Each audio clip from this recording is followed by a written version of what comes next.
Affiliates. Affiliates are probably the key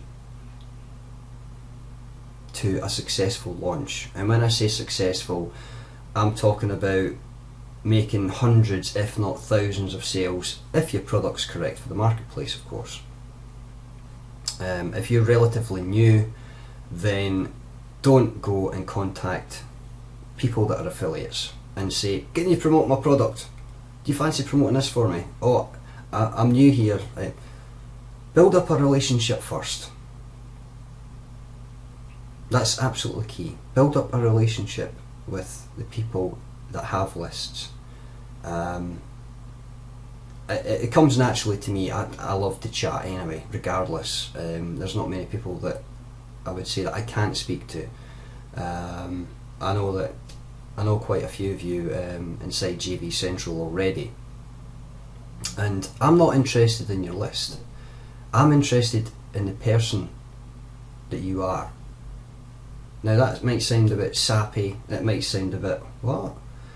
Yes, okay, we're in this game to make sales, but networking with your peers and the power list owners and the ones that can bring the heat, that's all secondary.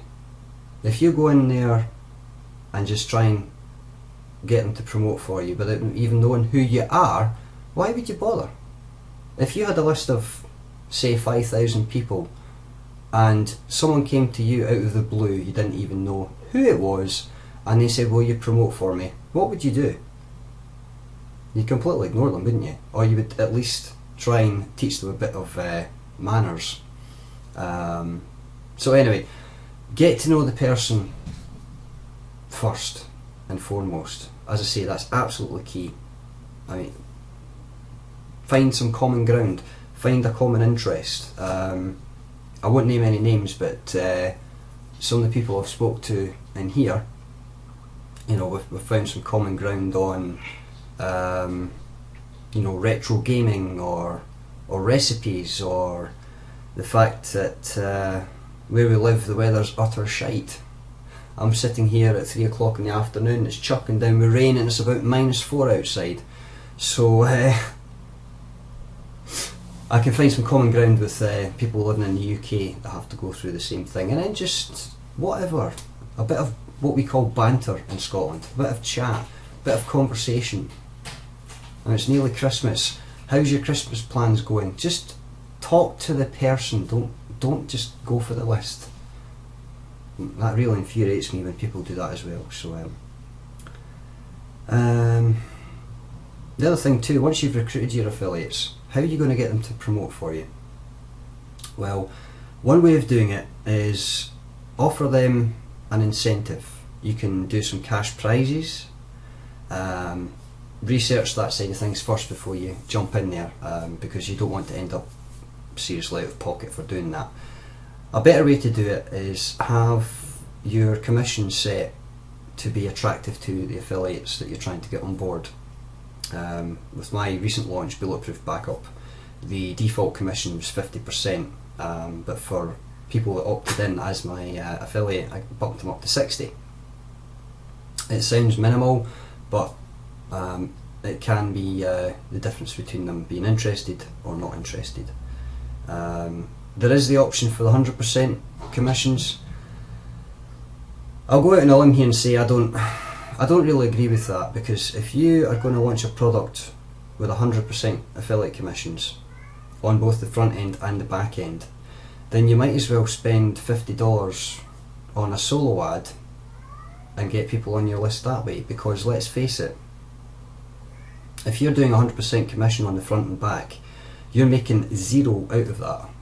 You can make the money on the back end with your autoresponder sequence, of course, but from a business point of view, you'd be much more effective by buying a solo ad, and you know, you could get a solo ad to 100 people for $50, maybe get 20-30% conversion.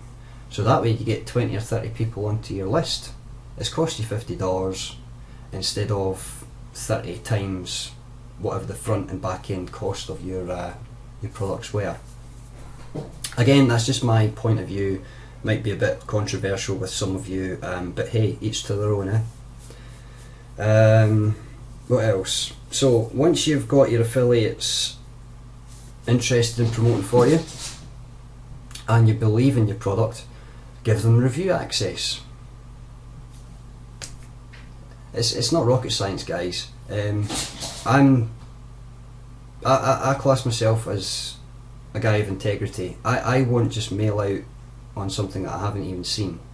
If someone's selling a product and they haven't even got a demo video and they won't give me review access, then I'm sorry, but I'm not going to blindly email my list and say this is amazing, because if it turns out to be utter crap, then it's you that's going to be in the bad books for your list. People will leave the list, people may complain, it's going to affect your credibility. So if you're in this for the long term, don't even go there. So yeah, review access I would say is key. And again, the other thing is be real. Just be yourself. Don't create this false persona like, I make 15,000 a month, and you're sitting there chewing your fingernails because you've got £5 left in your bank account. People can see through nonsense. There's no need for it. If you're new, you're new. The longer you do it, the more you learn, the more money you make, the more people you know, the bigger your list gets, blah blah blah blah. So unless you're in different niches and you want a different personality for each niche, then don't pretend to be someone that you're not. Alright?